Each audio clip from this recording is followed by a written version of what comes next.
سلام كبراتن كبرانن عزو السلام تاي مقرب مچم ابز اوان زي اب مونغو ኢትዮጵያን ኤርትራን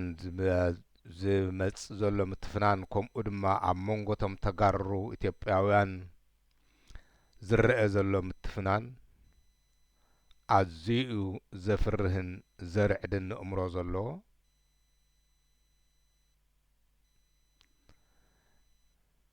ሕጂ ድማ ናብ ካልኦት ድማ ክእትዋሉ ከም ዝኽእላ ጽግዕ ከም ዝብሉ ቶም መራሕቲ ይፍሉጥ እዩ። እዚ ባህሪ እዚ ናይቶም መራሕቲ ሓበሻ ድማ ከምኡ ካብ ቀደም ዝነበረ እዩ። ኣብ ንሓድሕዶም ዘይተቃደው ኮይኖም ነቲ ሽግሮም ክንብል ዝብ ዝፈትሕዎስ ናብቲ ህዝቢ ኣተኣታትዮም ዘዳምውዎ ከም ዝቃተል ዝገብርዎ ሓበሻ ብመሰረቱ ተስፋ ደኣ ሎምስን መሓየሽ ግድኾኑቶም ኤሊትና ዝንብለሉ ተስፋ እዩ ዝመጸና እምበር ባህሊ ናይቶም ኤሊት ናይ ሓበሻ ክትዓባለሉ ደኣ እምበር ተራዳዲኦም ክኸዱ ዘይክእሉ ምዃኑ ዘገርም ግን ኣብዚ ሕጂ ኣብዞም ናይ ተጋሩ ዝተረኣየ ንጽንተቶም ኢሎም ከይንጸንት ኢሎም ሓቢሮም ካብ ጽንተት ዝደሓኑ እሞ ንዓለም ዘገረሙ ሕጂ ድማ ከምዚ ኢሎም ምእንተይ ሓላፍነት ኢሎም ሓቢሮም ንረብሓ ህዝቢ ኣብ ክንዲ ዝሰርሑስ መሊሾም ኣብ ምትፍናንን ንህዝቢ ምምቕቓልን ናብ ደም ገጹ ዘምርሕን ክኸዱ ከለዉ ክትርኢ ከለኻ ግን እንድዒ ልዕሊ ሰብ ክሓስቦ ዝኽእል እዩ። ዘገርም እዩ። በዚኣ ከዓ ኣነ ሕጂ እቲ ኩሉ ደበናታት ሕጂ ዝመጽእ ዘሎ እንዳተረኣየ ክንሱ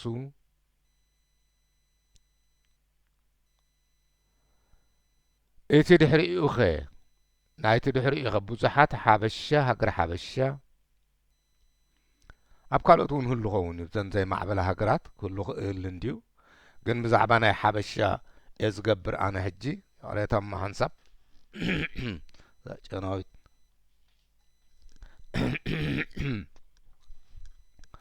ናይ ሓበሻ እንድሕር ዳኣ ርኢና ሰላም ዝነበረትላ ዘበን ኣዝየን ውሕዳትን ሓጸርትን እየን። ኣብዛ ዘመንና እኳ እንድሕር ዳኣ ርኢናዮ ክንደይ ጎንፅታት እዮም ተፈጢሮም ዘለዉ ክሳኣንቲ ዝርርብ ኣቢልካ ምፍታሕ ክንደይ ምረኸብና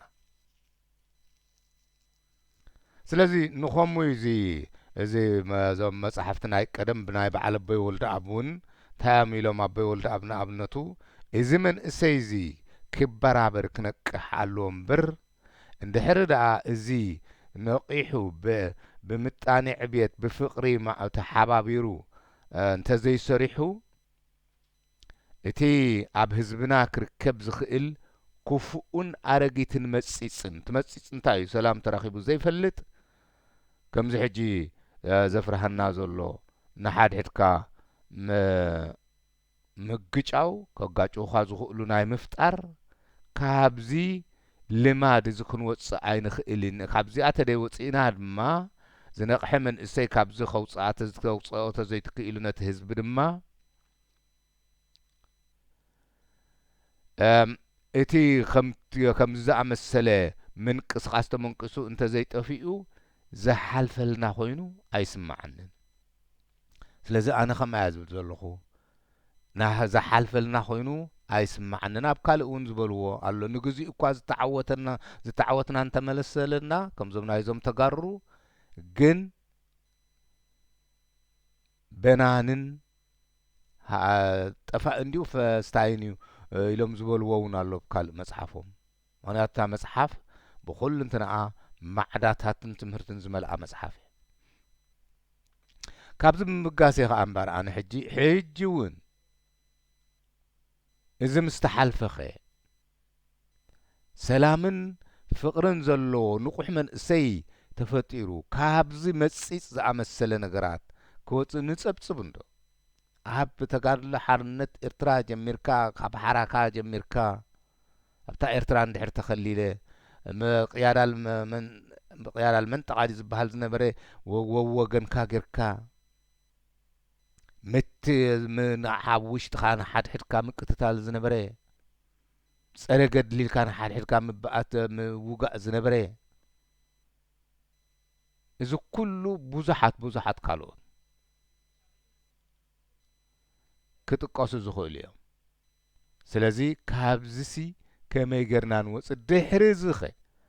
ካብዚ ዞም ተጋሩ ኢትዮጵያውያን ዝረኸብዋ ንላዕሊ ንጽንተቶም ኢሉስ ተመዲብዎም እሞ ብኽንደይ ዋጋ ናይ ብሓቂ ሓሊፎም መስ ሕጂ ከምኡ ይገብሩ እዮም ኢልካ ክትሓስብ ከለኻ ዝተወደበ ንቑሕ መንእሰይ ስለ ዘየለ ከምኡ ድማ እቲ ብረት ዝዓጠቐ ክንዲ ዝመቓቐል ኣይመቓቐልን ኢሉ ነቶም ዝመቓቐልዎ እምቢ ክብል ዝኽእል ብቕዓት ስነ ልቦና ንቕሓት ስለ ዘይወነነ እዩ ናብኡ ንምኻድ ኢኻ ኣነ ዝብል ዘሎ በዚ መሰረት እዚኦም ከዓ እዚ ናይ እቲ ኣረጊትን መጺጽን ሓድሕዳዊ ግጭትን ማለት እዩ ዝኾነ ጠባይን ልምድን ብንቕሓትን ብፍቕራዊ ምትእምማን እንተዘይተወዲብና ዝሓልፈልና ኮይኑ ኣይስማዓንን ኢሎም ኣቦይ ወልደኣብ ሕጂ እውን ድሕሪ እዚ እውን እንታይ ክኸውን ዝሓልፈልና ኮይኑ ይስማዓንን እያ እዛ ዝተወድኦን ዝተረድኦን እትብል ካብዚ እታ ነታ ዝተረድኦ እትብል ክሳብ ካብ መጀመርታ ሒዘ ዘይዓገብ ኩላ በዚ እያ እቶም ዝስንዘሩ ቃላት እቶም ከምኡ ዝብሉ ክትሰምዖም ከለኻ እምበር ድሓን ሕጂ ናብታ ናይ ገርሃርድ ድማ ክምለስ እየ እሞ እቲ ኣብ ጉዕዞ ከም ዝነበረ ርኢና ነርና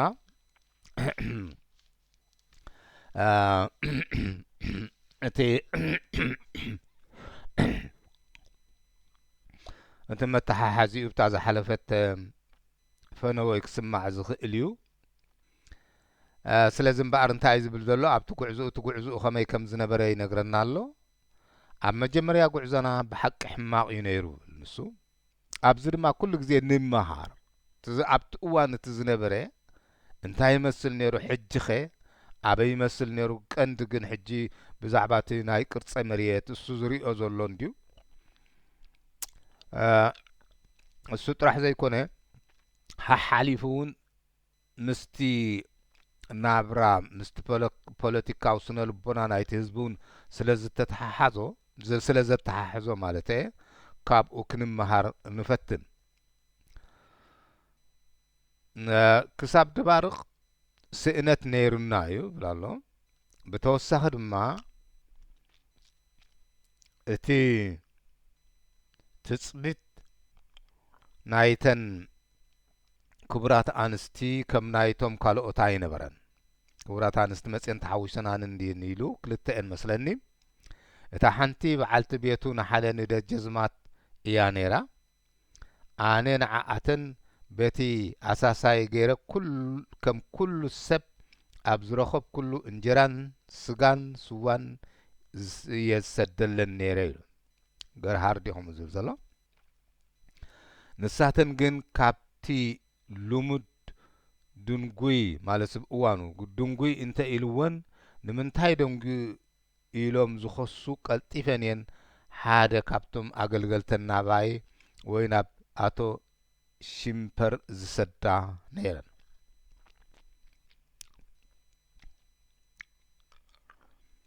ከም ግቡእ ንዓይ ኣብ መዓልቲ 1000 እንጀራ ክወሃበኒ እዩ ዝግባእ ብዙሕ እዋን ግን ፍርቂ ጥራይ እዩ ዝመፀኒ ነይሩ ስለዚ 500 ብዙሕ ግዜ 500 ጥራይ ዝመፆ ነይሩ ማለት ንሓደ ሓበሻ ክጸግብ እንተኾይኑ ከዓ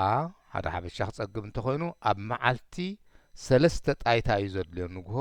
ቀትሪ ምሸት ማለት እዩ ዝኸውን ከምኡ እቲ ባህሊ ኣብ መጋግባና እቲ ካብዚ ዝያዳ ዝኸፍአ ግን ንስጋ ዝምልከት እዩ መዓልታዊ ሓደ ብዕራይን ሓደ በጊዕን እዩ ክወሃበኒ ዝግብኦ ነይሩ ግን እቶም ንዓይ ዘሰንዩን ዝተሓባበሩን ሰራሕተኛ መንግስቲ ክሳብ ጎንደር እንበጽሕ ኣብ ክንዲ እንስሳ ብሂወቶም ዋጋ ናይቶም እንስሳ ብገንዘብ ካብቲ ኣብቲ ከባቢ ዝነብር ህዝቢ ተዋፂኡ ክወሃበኒ يحيش ዝብል ኣቕዋም ወሰዱ ስለዚ እቲ ኣገባብ ናይ ኣከፋፍላ ኣዝዩ ትሑት እዩ ነይሩ ማለት እዩ ምዕቡል ኣይነበረን ኣብቲ ከባቢ ምስ በፅሑ ሽዑ ነተን ኣብቲ ከባቢ ዘለዋ ዓዲ ብዕራይ ይሃቡ ወይ ከዓ ድማ ገንዘብ ክፈሉ ተባሂሉ ከም ዝኳደረ ዝበሃል ከዓ ጣይታ ድማ ይዋፃእ ካብተን ስድራ ቤታት ማለት እቲ ኣነ ዕድል ዝገበርክዎ ኣብ ደብረ ታቦር ከለኹ ሓያሎ እንስሳ ኣኪበ ምንባረ እዩ ይኹን እምበር እዚ ንዓና እኹል ኣይነበረን ዋላ እኳ ኣነ ንኹሎም ከባፅሓሎም እንተደለኹ ብምኽንያት ዋሕዲ ገለ ካብቶም ለመንቲ ምሳይ ዝጓዓዙ ከይበልዑ ዝድቅስሉ እዋን ነይሩ እዩ ምክንያቱ ኢልና ነርና ኢና ለመንቲ ኣብ ከምኡ ዝረኸብሉ ዕድል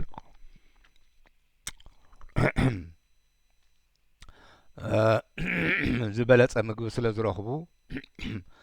ከምኡ ልምድ ባህሊ ከም ዝነበረ ኣብቲ ዝሓለፈ ነጊርና ነይሩ እዩ ኢሎም ምስኦም ጓዓዙ በቃ እንጨቶም ጽሎም ለኣኽዎም ካብኡ ከለዉ እውን ኢልና ነይሩ እዩ እቶም ኣብ ወሰን መንገድና ዝነበሩ ዝሰወቱ ኣእካል ከም ስገምን ዓተርን ንምግቢ ሓገዝ ይኾኑና ነይሮም እዮም ስለዚ ካብቶም ዝሸወቱ ኣእካል ከዓ ይምገቡ ነይሮም ማለት እዩ ግን ኣብቲ እቶም ምሳይ ዝጓዓዙ ኣብ ግራውቲ ኣትዮም ከም ከብቲ ወይ ከም ኣንበጣ ነቲ ዝሰወተ ክበልዑ ከለዉ ዝግበር ጫውጫውታ ብዙሕ እዩ ምክንያቱ እቶም ዋናታት ናይቶም ዘራእቲ ነቶም ጡምያት ወረርቲ ዘራእቶም ዘራእቶም እቶም ጡምያት ነቶም ጡምያት ወረርቲ ዘራእቶም ክሰግዎም ይጭድሩን ይዕገርግሩን ነበሩ ስለዚ ካብ ዘራእቶም ካብቲ ዝበልዕዎ ዘለዉ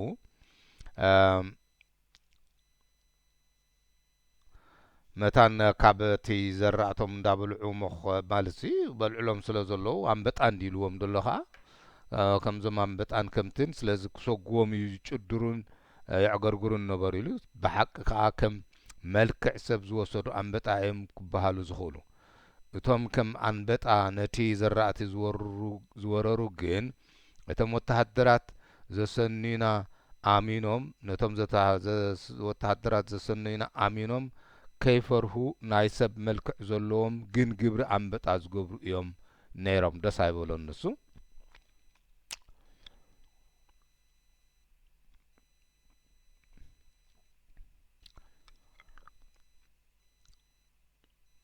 እቲ ብፍላይ ካብ ኣቶ ሽተከር ንዓይ ኣዝዩ ከቢድ እዩ ነይሩ እቲ ምፍልላይ ዳ ቅሬታ ብፍላይ እቲ ምፍልላይ ካብ ኣቶ ሽተከር ንዓይ ኣዝዩ ከቢድ እዩ ነይሩ ኣነን ንሱን ካብ ኩፍራ ብዙሕ ሽግር ኢና ርኢና ኣነን ንሱን ኣብ ኩፍራ ብዙሕ ሽግር ኢና ርኢና ኣብኡ ንሕና ንሞት ብዓይንና ርኢና ኢና ገለጋጢሞም ግድ ነይሩ ኩፍራ ዝበሃል ቦታ እዚ ከዓ ንዓና ከም ሓደ ናይ ሓፂን ሰንሰለት ብቐሊሉ ዘይብተኽ ከም እንኸውን ገይርና እዩ ኣብ መጨረሻ ግን ከይፈተና ተፈላለና ብኣቶ ናረቲ ተሰንየ በቕለይ ሰዓት ሓደን ፈረቓን ተወጢሐ ናብ ምዕራብ ገጸይ ተጓዓዝኩ ወይ ከዓ ነቐልኩ ኢሉ ብቕድመይ ከዓ እቲ ምቁር ሰማያዊ ቀላይ ካብ ጥንቲ ክሳብ ሕጂ ምንጪ ናይ ኣባይ ዝኾነ ነበረ ፃና ማለት እዩ ጸኒሑ ድሕሪ ሓጺር እዋን ናረቲ ካባይ ተፈለየ እሞ ንመጀመርታ በይነይ ኮንኩ።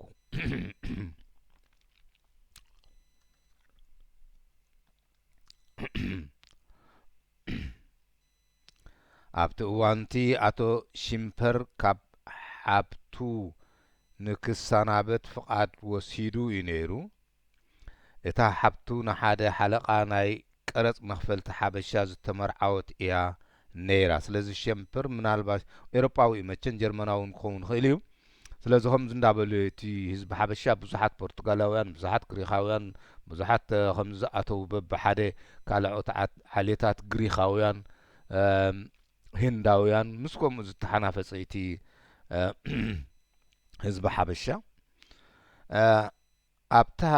ሓብቱ ንሓደ ሓለቓ ዝተመርዓወት እያ ነይራ ኢልዋ። እቲ እንስሳ ዝነበረቶ ዓዲ ሊሳዋ ዝበሃል ኮይኑ ኣካል ናይ ደብረ ታቦር እዩ። እቲ ድሕሪ ቀትሪ ደስ ዘብል እዩ ነይሩ። ኣብቲ ኩሉ ከባቢ ሰላምን ህድኣትን ሰፊኑ ነበረ። ሓሊፍካ ነቲ ሰራዊት ናይ ሃፀይ ከርክቡ ብሃወኽ ዝኸዱ ጥራይ እዮም ዝረኣዩ ነይሮም።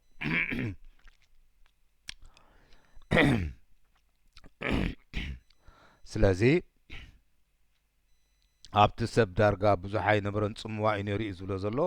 ብሃወኽ ነቲ ሰራዊት ናይ ሃፀይ ከርክቡ ዝኸዱ ግን ይረኣዩ ነይሮም ኢሉ ድሕሪ ናይ ሓደ ርብዒ ሰዓት ጉዕዞ ኣብ ኣዝዩ ጸቢብ ዝኾኑ ናይ ጋፋት በጻሕና እሞ ኣብኡ ድማ ዝነደደ ፋብሪካ ረኣና። እዚ ፋብሪካ እዚ ብትእዛዝ ናይ ሃፀይ ቴድሮስ ብምስዮናውያን ዝተሰርሐ እዩ ነይሩ። መደቡ ድማ ኣብኡ መዳፍዕን ንዕኡ ዝኾኑ ጠያይትን ንምስራሕ እዩ ነይሩ። ምክንያቱ መደብ ናይ ሃፀይ ዮሃንስ ሃገር ሓበሻ ኣዝያ ሓያል ክትከውን እዩ መደቦም ነይሩ ብርግጽ። ስለዚ ናብ ቴክኒክ ገጾም እውን ደድሃቡ እዮም ነይሮም ሃፀይ ቴድሮስ። እዚ ንምፍጻም ድማ ዓቢ ተስፋ እዩ ተገይርዎ ነይሩ። ግን ኣብታ ናይ መጀመርያ ንፈተነ ዝተገብረት ተኽሲ ተበላሸወት። ብሓሳብና እንዳ ኣስተንተና ኣብተን ሕማቓት ሰዓታት እቶም እሱራት እንግሊዛውያን ዝነበሮም ሕማቕ ኩነታት ከምኡ እውን እቶም ምስዮናውያን እቲ ፈረንሳዊ ቆንስል ለጂያን ዝበሃል ማለት እዩ ዝረኸብዎ ውርደትን ኣብ ኣእሙረና መጻና። ምክንያቱ ሃፀይ ቴድሮስ ዝኣሰርዎም ማለት እዩ።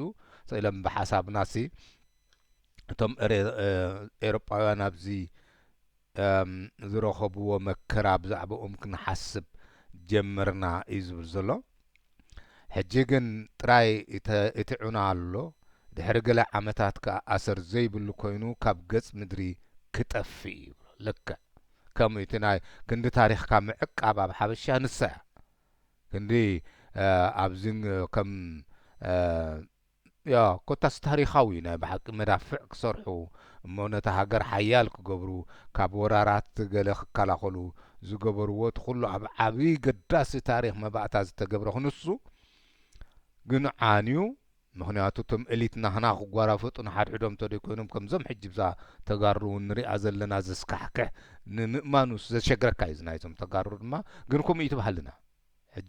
ሕጂ ስለ ዝኾነት ተኣምር ከምኡ ዝኣመሰለ ዘስካሕክሕ ኣይኮም እንዲኦም እቶም ጉጅለ 15 ጠሊሞሞም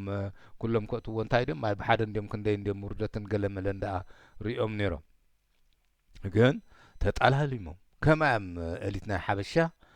ወካዕ ዘይምዕብላት ሃገራት ምጥልላም ኣብ ሱዳን ስደይኮም እዩ ምጥልላም። ስለዚ ነቲ ህዝቢ ከመይ ጌርካ ተማዕብሎ ከምዛ ናይ ኣቦይ ወልደ ኣብ ማዕዳ ከመይ ጌርካ ተበራብሮ እያ ከመይ ጌርካ ክንዲ ቅድም ጎንፃዊ ምንቅስቃስ ምጅማር ኣእምራዊ ለውጢ ሱር በተኽ ለውጢ ድዮም ዝበሃል በዚ መድያታት ዘምንኣሽ ዝብልዎ ሱር ለውጢ ስነ ልቦና ቅድም ክመጽእ ኣለዎ። ቅድሚ ጎነፃዊ ብነፃዊ ተበግሶ ምውሳድ ማለት እዩ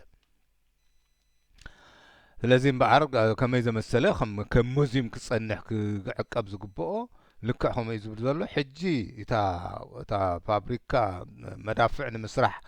ስታይላ ዝነበረት ዓንያ ነዲዳ ንሪኣ ኣለና እንታይ ዝብል ዘሎ ድሕሪ ገለ ዓመታት ድማ ኣሰር ዘይብሉ ከምኣ እዩ ዝበለ ሙሲንገር ከዓ ነታ ናይ ሓልሓል ቤተክርስትያን እንዳ ኣባ ማርቆስ ከዓ እንታይ እዩ ዝብላ ብመሰረት እቲ ጥንታዊ ባህሎም መቃብር እተኸበት እያ ዘላ ሕጂ ክሳብ ሕጂ እኳ ዝነደዱ ዕኑድን ኣለውዋ እቲ ዘሕዝን ግን ድሕሪ ብዙሕ ዓመታት ኣሰራ ከምዘይርከብ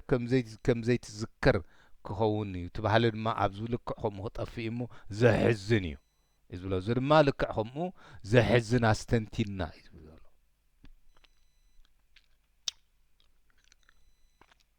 ኣብኡ ደስ ዘብሉ ንዓጺድ ዝበጽሑ ዝራእቲ ስገም ምስኦም ተዓጺዶም ድማ ገና ሽዑ ዝበቕሉ ኣእካል ስገም ገና ድማ ዝሓርሱን ዝሕረሱን ሓረስቶት ክትርኢ ከለኻ እቲ ከባቢ ኩሉ ንልብኻ ፍስሓ እዩ ዝህብ ስለዚ ኣብቲ በዓል ደንብያ እዩ ዝኸውን ደንብያ መፅረፊ ዝኸውን ዘሎ ገለ ክፋል ንዓና ዝፈረየ ህዝቢ ንምንኣስ ኢልካ ዝግበር ግራኝ መሓመድ ግራኝ እውን እኮ ተኣታዊ ስለ ዝኾነ ካብ ትግራይ ካብ በዓል ሰራያ ጀሚሩ ተደፊኡ መሰረቲ ታሪክ ዝበሎ እቲ ናይ መሓመድ ግራኝ ጸሓፊ ዝነበረ ዝበሎ ንደንብያ ይኸይዱ ስለምንታይ ሃብታም ተኣታዊ ስለ ዝኾነ ስለዚ ኣንተ ካብ ሃብታም ተኣታዊ ዝመጻእኻ ተብልኻ ዕጅብ ኣይበልካ ማለት እታ ከምኡ ዕጅብ ክብለና የብሎን ምክንያቱ ካባይ ንዓይ እውን እቲ ህዝቢ ስለ ዝፈረየኒ ካባይ ንላዕሊ ካብ ወዲ ደንብያ ክኸውን ዝኽእል የለን በታ ናይ ኣቦዶ ናይ ኣደዶ ኢልካ ተዘይኮይኑ ኣደ ከዓ ዝያዳ ውፅኢት ኣብ ህይወት ዘለዋ እያ ኣብኡ ኮይንና ክንጥምት ከለና ንወገን ሰሜን እቶም ጎቦታት ናይ መልሳ ንወገን ደቡብ ድማ እቶም ጎቦታት ናይ ደብረ ታቦር ነቲ ደስ ዘብል ትርኢት ጋረዱና ሽዑ ኣርፊድና ስለ ዝተበገስና ብዙሕ ከይርሓቕና ኣብ ሓደ ዓሚቕ ዛራ ዘለዎ ሽንጥሮ ኢና ሓዲርና እዚ ንእሽቶ ሩባ እዚ ናብ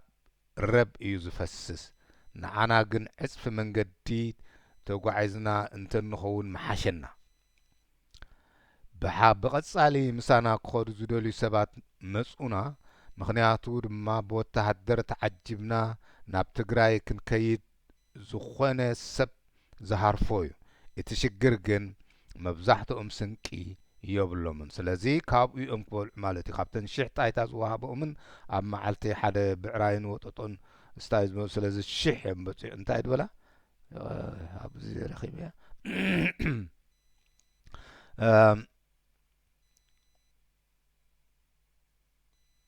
እወት እቲ ሽግር ግን መብዛሕትኦም ስንቂ የብሎምን እዩ ዝብሎም ዘሎ ስለዚ እቲ ኩነታት ከመይ ጌርካ ከም ዝከኣል ኣስጋኢ እዩ ነይሩ እቲ ስንቂ ክውሕደና እዩ ማለት እዩ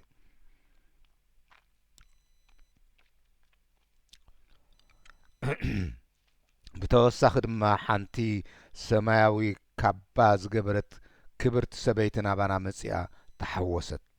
እዛ ሰበይቲ እዚኣ ጽላል ክትገብር ብሃፀይ ዝተፈቕዳ እያ ነይራ ነሳ ብዘይ ሓደ ምዝርራብ ኣብ ጥቓይ ብንቑፅ ጨንፈር ኣጉዳኣ ኣስርሐት ስለዚ ምሕታት እውን ኣየድልያ ናብዚ ዶ ክስራሕ ኣይበለትንን ምክንያቱ ሽመኛ ስለ ዝኾነት ድለያ ትገብር ኢዱ ከስምዕ ማለት እዩ ይመስለና ከምኡ ዝብል ዘሎ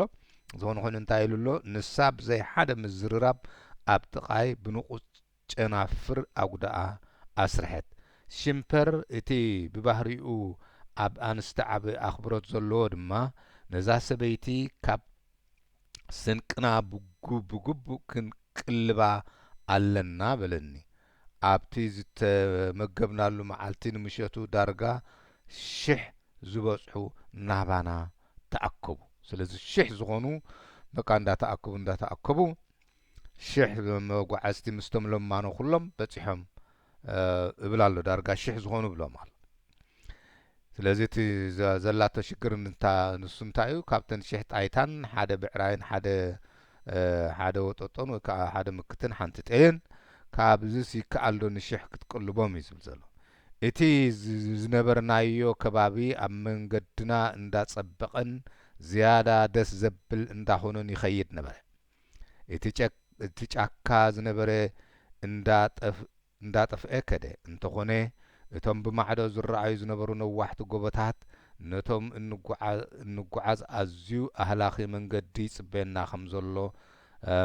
ዝሕብሩ ነበሩ ኣብቲ ክፋል መንገድና መብዛሕትኡ ኦም ተምሪ ዝበዝሖ ቦታ ረኸብና እቲ ብብዝሒ እዚ ኦም እዚ ዝርከቦ ከኣሩባ ስሰሎኖያ እዩ ዝጽዋዕ እዚ ማለት ድማ ሩባ ተምሪ ማለት እዩ ስለዚ እቲ ከባቢ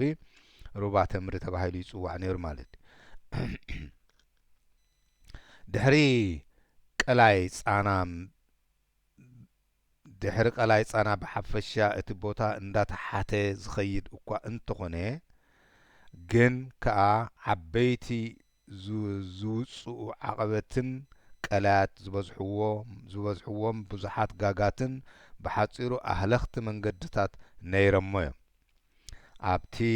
ዝሰዓበ መዓልቲ እውን እቲ መንገድና ነዚ ዝተጠቕሰ ኣዝዩ ዝመስል እዩ ነይሩ ግን እቲ ዝሓርሶ ዘይነበሮ ቆጥቋጥ ኣእዋም ዝበዝሖ በረኻ ብሓንሳብ ጠፊኡ ኣብ ደስ ዘብሉ ኣታኽልትን ዕምባባታትን ዘለውዎ ቦታ በጽሕና ኣበይ እዮም በጺሖም ኣብቲ ዝሓርሶ ዘይነበሮ ስለዚ ካብ ሰምሃር ጀሚሩ ካብ መጸዋዕ እንታይ ሽሙ ዘበለላ ዝተበገሰላ እዋን ጀሚሩ ዝሓርሶ ዘይብሉ ጽቡቕ መሬት እዩ ዝብሎ ሕጂ ኸ ብፍላይ ኣብ ኤርትራስ እንታይ ይመስል ኣሎ እቶም ተጋሩ ድማ ክደኖ ምክንያቱ እቲ ናይ መከራ ኣብ ዝኾነት እዋን ኣብ ከምዚ ዝኣመሰለ ሽግራትን መከራን ዝያዳ ግዳይ ዝኾኑ እቶም ተጋሩ እዮም እቶም ተጋሩ ካብ ዝረኣኽዎ ካብ ዘበነግራን ጀሚርካ ኣብዚ ናይ ሰውራታት እውን እንድሕር ናይ ብሓቂ ኮይኑ ከምኡ እዩ ሕጂ ድማ በቃ ግዳይ ዝኾኑ ኩሉ ግዜ ዝያዳ ዝኸፍሉ ዝያዳ መከራ ዝወርዶም እቶም ተጋሩ እዮም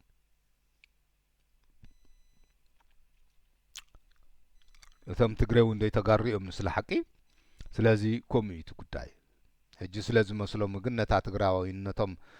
ስታይ ከብልዋ ይደልዩ ይኾኑ ሓበሻነቶምን ነታ ትግራዋይነቶምን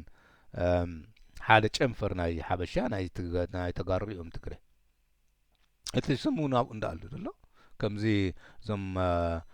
ኔደርላንድስ ዳች ይበሃሉ እዞም ጀርመናውያን ከዓ ዶች ይበሃሉ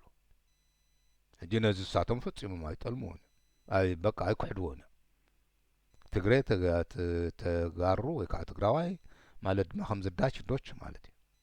እዚ ድማ ዝምድና ስለ ዘለዎ እዩ መበቆሎ ሓደ ስለ ዝኾነ እዩ ዝሕብር ስለዚ እንታይ ዝብል ዘሎ ዝኾነ ኮይኑ ዝሓርሶ ዘይነበሮም ሕጂ ድማ ዝሓርሶም ዘይነበሮም ክንደይ ቦታታት እዮም ብፍላይ ኣብ ኤርትራ ዘለዉ በቃ ዝሓርሶም ዘይብሎም በቃ ዘኺደሎም ኣይ ተሳኢኖም ሲ እንታይ እዩ ዝበሃል ወደይ ብመኪና ከም ዝገይሮም የዝሩሉ ኣብቲ ዓውዲ ገለሰ ሓቂ ተኾይኑ ከምኡ ሰሚዐ ኣለኹ ግን ዋላ ሓንቲ ብፍላይ ሕጂ ድማ መልሹ ድማ ዝኹነታት ዝደብና ይኽደን እግዚኣብሔር ኣምላኽ እንድዕ ብተኣምራት ከምዚ ሃፍፍ ይግበሮ እምበር ሕጂ እውን እንተኾነ ከዓ ድማ ክሳብ ደቂ ስሳዶ ገለዶ ዝበሃል ክተቱ ዝበሃል ከዓ መፂሎ ይበሃል ኣሎ ንምጽናቱ እዩ ንምጽናቱ ግን እንታይ እሞ ክንገብር ዘስተውዕሎ ኣእምሮ ካብ ዘይሃብና ከም ዝበይ ወልዲ ኣብ ዝበልዎ ተባራቢርና እንተዘይሰመርና ብፍቕርን ብሓድነትን ብሃይማኖት ዶ በውራጃ ዶ ካብ ተመቓቐልና ኣብዚ ወፃኢ መጺእና ከም ሓንቲ እያት ስጥም ክንብል ዘይበቃዕና ጥራሕ በትን ያ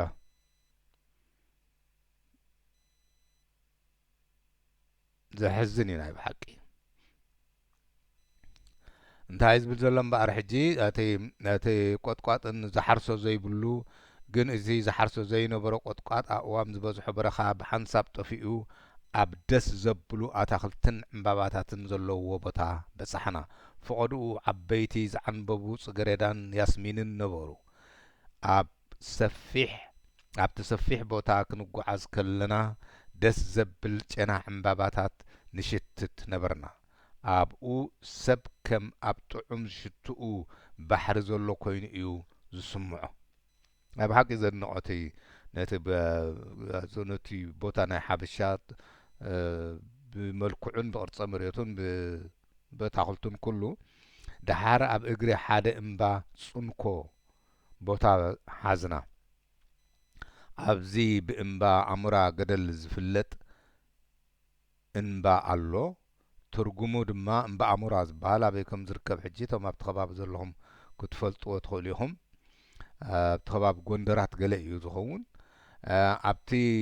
ኣብዚ ብእምባ ኣሙራ ገደል ዝፍለጥ እምባ ኣሎ ትርጉሙ ድማ እምባ ኣሙራታት ወይ ዘምራውያ ዝበሃል በላዕቲ ገንቢ ማለት እዩ በላዕቲ ገንቢ ዝነብሩሉ ማለት እዩ ዘስምዕ እዚ እምባ እዚ ፍሉይ ዝገብሮ ተፈልዩ ዳርጋ በይኑ ኮፍ ዝበለ ነዊሕ ኮይኑ ከም ዝምባ ገደም ማለት እዩ ናብ ኩሉ ሸነኻቱ ከዓ ህልም ዝበለ ገደል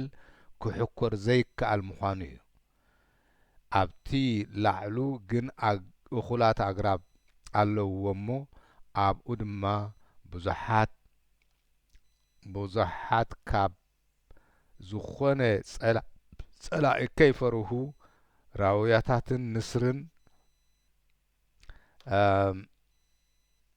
ኣብኡ ይነብሩ ቴድሮስ ሃፀይ ቴድሮስ ማለት ቴድሮስ ካብቲ 100 ሜትር ዝንውሓቱ ጫፍ እምባ ሓደ ራውያ ኣሞራ ብጥይት ጨሚቱ ከም ዘውደቐ ይዕለል እዩ ከመይ ዝገብሩ እንድሕር ደኣ ኣብቲ ድሕር ሕብረተሰብ ተኣምራታዊ ንዕኡ ዝመስሎ ዘይብሉ ስለዚ እቲ ሽመት ንዕኡ ዝግባእ ከተብል እንድሕር ደኣ ኮንካ ክሳብ ሕጂ ማለ ተዘይነቂሕካ ክሳብ ሕጂ ኣላ ተዘይነቂሕካ በቶም መራሕትኻ ተፈናጭልካ ንሓድሕድካ ምድማይ ክሳብ ሕጂ ኣላ እንተ በውራጃውያን ድዮም እንተ ብሃይማኖታውያን ድዮም እንተ በደለይቲ ሽመት ድዮም እንተ በመሓራይ ትግራዋይ ተባሂልካ ድዩ እንተ ኦሮሞ መሓራይ ትግራዋይ ተባሂልካ ድዩ ኩሉ ኣሎ ክሳብ ሕጂ ኣላ ስለዚ ቴዎድሮስ ፍሉጥ መታን ክበሃሉ ተባሂሉ ሃፀይ ቴዎድሮስ ካብዚ ብራውያ በቃ ካብቶም ራውያታት ኣብቲ 100 ሜትር ዝልዕለቱ ስታይ ዝነበረሲ መንጢሎም ሓደ ራውያ ቀቲሎም ኢሳያስ ድማ ከምኡ ኢሳያስ ከዓ ድማ ብኢሳያስ ኣፈወርቂ ኢሉ ብጥይት ንኣምን ከዓ ነርና ዓያሺ ኮይና መስለኩም ስለ ዘይነቕሕና ኢና ኣብ ቻይና ተማሂሩ መፂኡ ኩሉ ድማ ብሓይሊ እንዲና ንኣምነሉ ዘይስሕት ዘይፈርህ እንድሕር ኮይኑ ንዓና በቃ እኹል እዩ ካልእ ዝሓስብ ብዙሕ ኣብ ሓንጎልና እውን ኣይመፅእ እንታይ ደኣ ጨካን በቃ ክመውት ክቐትል ዘይፈርህ ጨማቲ ተኣምራት ዝኾነ ዘለዎ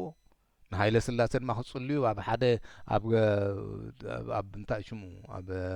ፍስቶማይ ዝሓድሩ ትጥንቁል ከልብላቶም ይስውኡ እዮም ቆልዑ ኢድሪስ ዓወተ ድማ ስታይ ተበልካ ጥይት ዘየውግእ እንታይ ሽሙ ኣለዎ ከምኡ ኢና ንኣምን ካብዚ ድማ ክንፍወሱ ኢሎም ከዓ ፈላጥ ክፈልጠልና ኢልና ድማ ንኣዲስ ኣበባ ንገለን ንኸይድ እውን ኣለና እሱኢቲ ዓይነት ንቕሓትና ካብዚ ንውፃእ ብፍላይ እዛ መፅሓፍ ናይ ኣበይ ወልደኣብ ድማ ናይ ብሓቂ ካብዚ ንኽትወፅእ ብዙሕ ሓይሊ ምስትውዓል ምግፋሕ ምስትውዓል እትህብ እያ ስለዚ እምበኣር ልክዕ ከምኡ እዩ ከምዚ ናይ በዓል ኢሳያስ በቃ ሕጂ ዝብልና ዘለዉ ኣብ ምራውን ኣውዲቑ ኢሉና እንድዩ ሰሚዕና ነርና ኣብዚ እቲ መኒሽ ሙዚየም ጆን ብላክ ብውጭ ከምኡ ኢሉ ይዕልል ኢልዎ በቃ ጻዕዳ ስኸም ዝገይሩ ወዲቁ ሳዕሪ ጠዒም በሊዕና ገለ እንዳበልካ ድማ ክሳብ ሕጂ እቶም ጀነራላት በዓል ውጭ ከይተረፈኹም ይዕልሉ ይኣምኑ ገሳም እኳ ኣሚኖም ኣይብሎምኒ ተላኢኾም እዮም ክብሎም ዝኽእል ዝኾነ ኮይኑ ከምኡ እቲ ስነ ልቦናና ካብዚ ክንልክን ናይ ኣምልኾ እንታይ እዮም ዝበሉ ባይ ወልደ ኣብ ከዓ ድማ እቲ ትመርፅዎ ሲ ብብቕዓቱ ኣለሊኹም ብወገን ብገለ መለ ዘይኮነስ ብብቕዓቱ ኣለሊኹም ምረፅዎ እሞ ከምዚ ፍሉጥ ፍጥረት እዩ ልኡል ዶ ገለ ዶ ኢልኩም ከበን ትብልዎ ዘይኮነሲ እንታይ ደኣ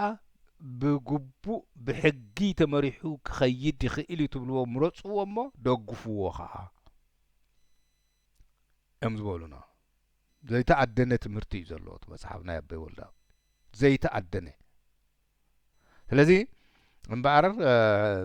ክሳብ ሕጂ ከምኡ ዝኣምኑ ኣለው ንኢሳያስ እውን ከምኡ ዝኣምኑሉ ክሳብ ሕጂ ኣለው ኣንታ በዓል ከምዚ ዶ እንታ ከምዚ ዶ ኣንታ ከምዚ ዶ እንዳበሉ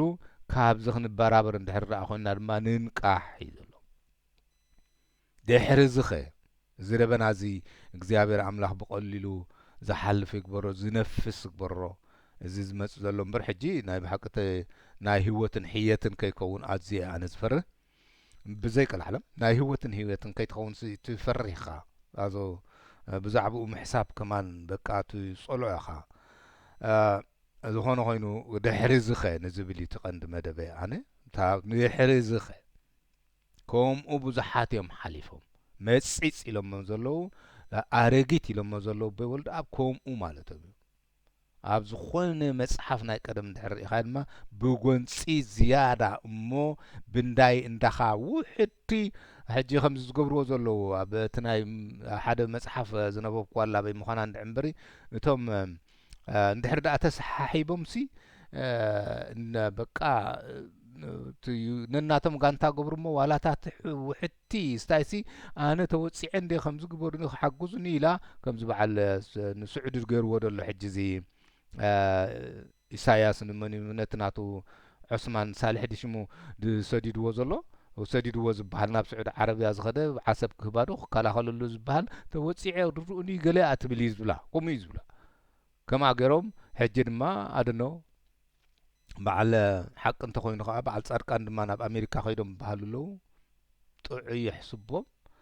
ናይ ወፃኢ ተኣትይዎ ድግና ብፍላይ ድማ ሕጂ ከምዚ ንሪኦ ዘለናስ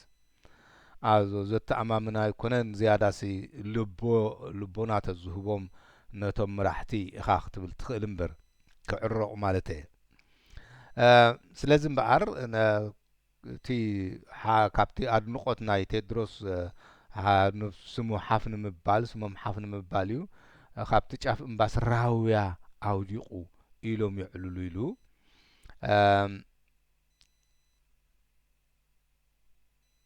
ወይዕለል እዩ ከም ዘውደቐ ሃፀይ ቴድሮስ ይዕለል ኢሉ እቶም ምሳይ ዝነበሩ ድማ በዚ ኣነ እውን ክእለተይ ከርኢ ኣሎኒ ዝብል መንፈስ ተዳፋፊኦም ፈተኑ